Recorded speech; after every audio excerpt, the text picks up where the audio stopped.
In this video, we're going to be jumping into the next generation. Generation? What the f?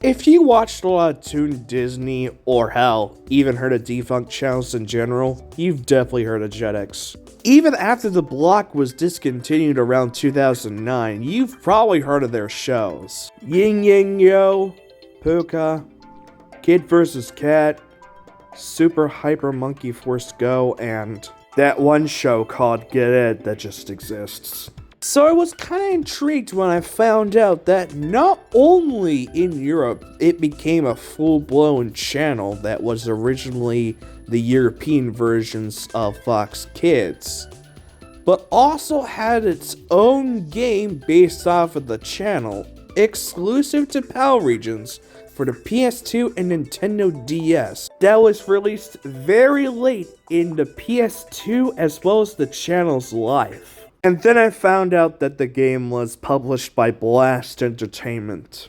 Oh, and this game was also developed by the same people who did Spirit of Speed 1937. I'd rather have that than being paired with the publisher of fucking Little Britain for PS2. And the existence of a Little Britain game should fucking scare you.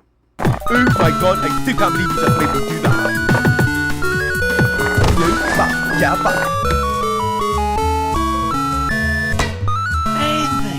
How did you get up there? I love cake! Oh man, I love the cake. I've only ever seen one person fatter than you, and that was Barbara Papa.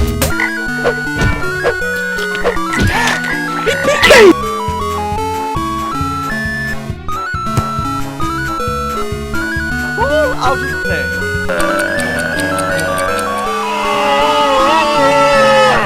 Yeah, so not a great look. But thankfully, Jack's Buzzle is actually pretty decent. Well, at least that's what you think. But we'll get there, don't worry. The objective is pretty simple. You, as Jay, yes, the Jetix mascot does have a name, must create a tall tower using various pieces to get to the very top before the opponent does. And no, none of the opponents have any names. In fact, this game doesn't even have a story. And you might say, Dorkster, can't you just read the manual? Well, guess what? I actually own a copy of this game.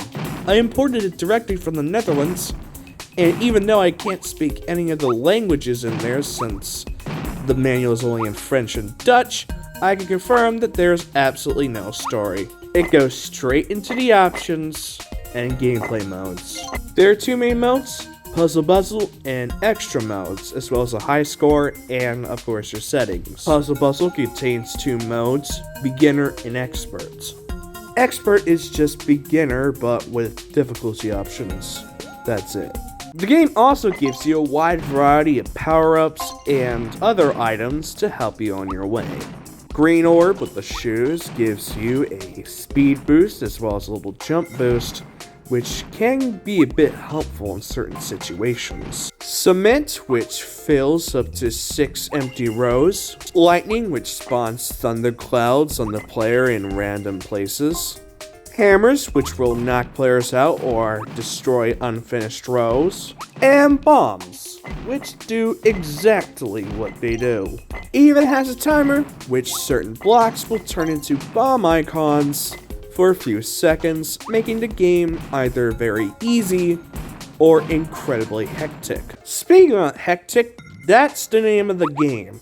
This game is pretty hard, and you're going to need a lot of practice before you even get anywhere in this game. The first thing you need to know is that, well, like I said, having too many unfinished rows, or if the water catches up to a row you haven't completed yet, it'll cause the tower to go unstable and make it fall down. You can tell if you're in the danger zone by looking at this wobble meter over here. Though I think the tower shaking and unfinished rows being destroyed is a pretty easy indicator, so it's not really all that useful. Another thing you have to know about is getting used to the controls. You have to be pretty fast in this game, and the controls can be a bit cumbersome, but you can choose between 4 control profiles, which can help you a little bit. You have buttons to drop off, use items or bricks, drop items or bricks, and of course, moving bricks clockwise or anti-clockwise. In addition to moving and jumping by using the directional pad or analog stick. I personally recommend using the D-pad because preset 4 lets you drop off by pressing down twice, which for some reason doesn't work on analog sticks. Just the D-pad. But the biggest thing you need to know in order to get anywhere is by knowing about brick tricks. Doing a brick trick causes a few more bricks to spawn. And if you get a really good one, you could spawn multiple at a time. Though this, along with the addition of bomb time, can be turned off, but still, it's best if you know about it if you want to get anywhere in this game. Extra modes, well, gives you extra modes. You got 4 to choose from: bomb mode, solo, survival, or custom. Solo is literally just puzzle, but you're playing by yourself, so it's not nearly as fun. Survival is exactly the same as puzzle, except it's infinite instead of stopping at 8 or 9 rounds. Custom is exactly what it says. And finally, bomb mode, which is, well...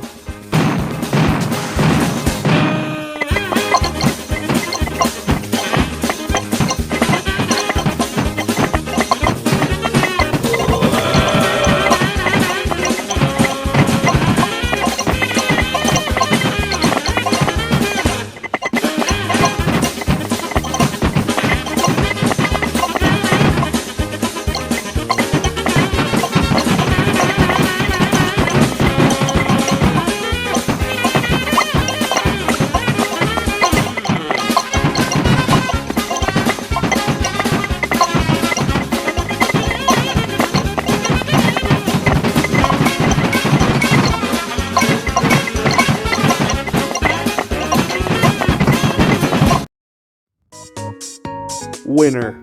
Overall, Jetix Buzzle is a fairly solid puzzle platformer that is a little bit more fun with 2 players instead of just by yourself. Well, that's what I would have said haven't I noticed a few weird things about this game. It might seem fairly normal in the surface, or at least people who don't know what I might be talking about yet, but if you look a bit closer, yeah, things kinda seem a bit suspicious. What do I mean about suspicious? Take a look at this. There's no animations here. Nothing. Just a black box with player 1 or CPU on it. Very weird. But then it truly peaked here. That isn't supposed to happen. That left screen over there is supposed to represent J, not a different rival. And you can't play as any of the rivals in the game, it's just J. And this piqued my suspicions quite a bit. And then I found out about something. It was a reskin of a different game. Wow.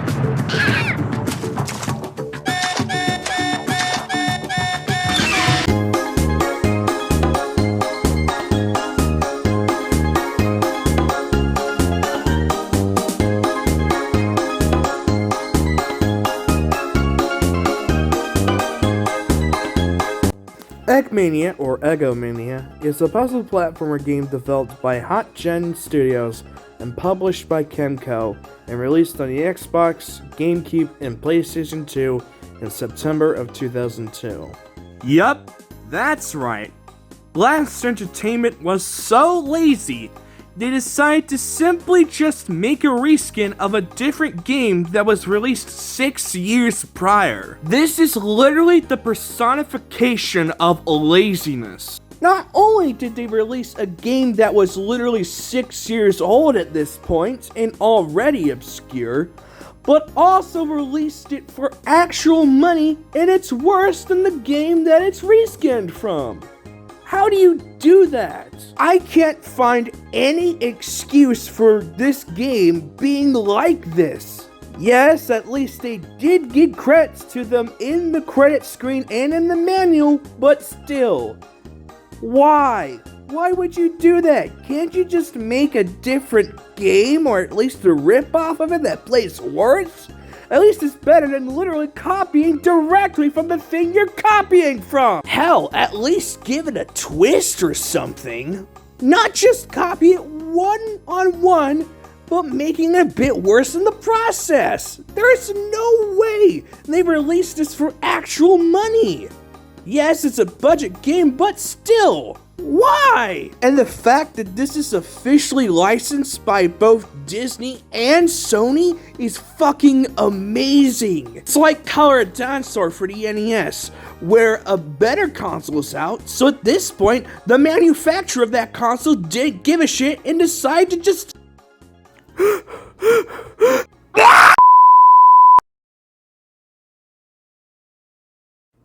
Let's just get this over with. Despite the gameplay being mostly the same, these games have quite a lot of differences. The first one and the biggest change is the characters. You can choose between quite a few characters, and there's even some you can unlock. Unfortunately, they're all the same, and they don't really have a whole lot of personality, save for these little cutscenes that play when you go face off against them, which I think they're kind of goofy, and I quite like them. They have those weird early 2000s bowling alley screen type of vibe to them, which I think makes them quite charming. Another change you'll notice is that there's actually hazards in this game that you must avoid, and they actually come from quite a few directions. Up, down, and even from the sides if you're really unlucky. There are even birds that'll just swoop away the bricks that you're currently holding, which can make it quite annoying. This is actually one of the few things that I don't exactly miss too much when they decide to remove it for Jetix Buzzle. But at the same time, it kind of removes a bit of the challenge, which makes it quite engaging. Another one is how all the stages are based off of a certain theme. Sci-fi, steampunk, fantasy, all that stuff. There's even an unlockable stage called Eggopolis, which you unlock by beating the game on hard difficulty via hard boiled, which is actually pretty challenging since, again, the opponents can get really tough really fast. The backgrounds are also more animated compared to Jetix Buzzle, which are mostly just stationary. There are two modes in this game that was removed from Jetix Buzzle. How to play gives you a help screen, a tutorial mode, and an exercise mode, which is essentially just, standard training. It does exactly what it does. And a tournament mode, which is actually pretty interesting.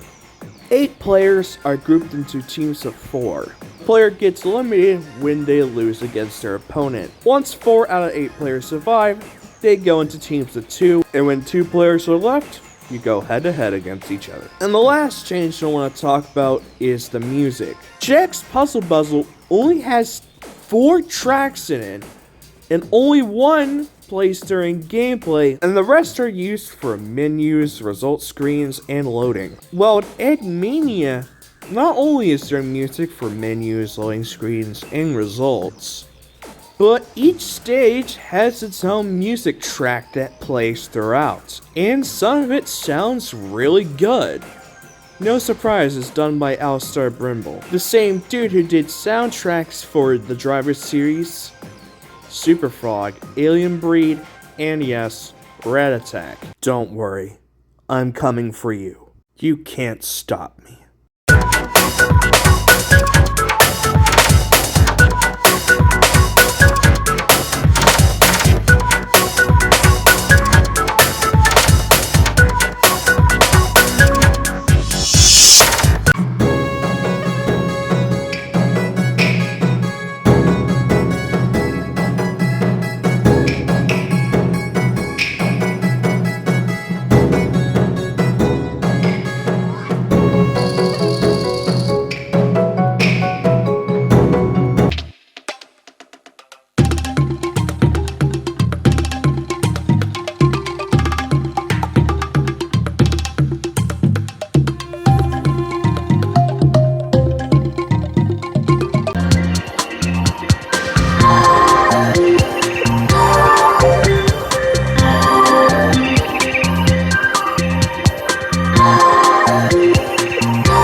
So yeah, we have a fairly decent set of music here.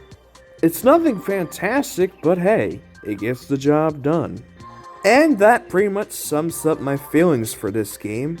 It ain't no Tetris, but its unique mechanics, fairly decent gameplay, and its surprisingly good replay value, as well as its multiplayer of course, is good enough for you to sink your teeth in for a few minutes before you play something much better. The weird thing is that this game was full price for some reason, which not only made it doomed to obscurity when there's so many better games out there, but for a $50 game, it doesn't really have enough content to be worthy of the full price mark. Of course, it didn't take too long for the game to be put at a discounted price, which is definitely much worthy of a $20 to $25 game. Plus, due to lack of demand, the game is fairly cheap online. You can get loose copies for less than $5, as well as fully boxed ones for like less than 10 to 15. At least if you're getting the Xbox or PS2 versions. The GameCube version is a little bit expensive, but one, it's because it was released on the GameCube. And two, compared to other GameCube games, it's definitely nowhere near as expensive. So if you want a fairly decent puzzle platformer that doesn't cost a fortune, then yeah, it's worth picking up. Though keep in mind, this game can get pretty difficult. As for Jetix Puzzle Buzzle, there's absolutely no reason why you should be buying it other than as a conversation piece. This game was also released on the DS, and since Mania did get a DS release, that one I think is a little bit more worth playing, because at least they developed their own game instead of making a game on top of another game that was already 6 years old. But even then, Mania is also on the GBA, and you can play that on a DS that isn't a DSi instead of playing Jetix Puzzle Buzzle for the DS. If you have a DSi, you don't really have much of a choice. But if you have any other model, then I don't really recommend playing it. Honestly, there is no reason why this game shouldn't exist. And unless you're a big fan of Jetix, or, you know, be like me and like to collect weird games based off of licensed properties, this game isn't really worth your time. Well, that was a hard-boiled experience.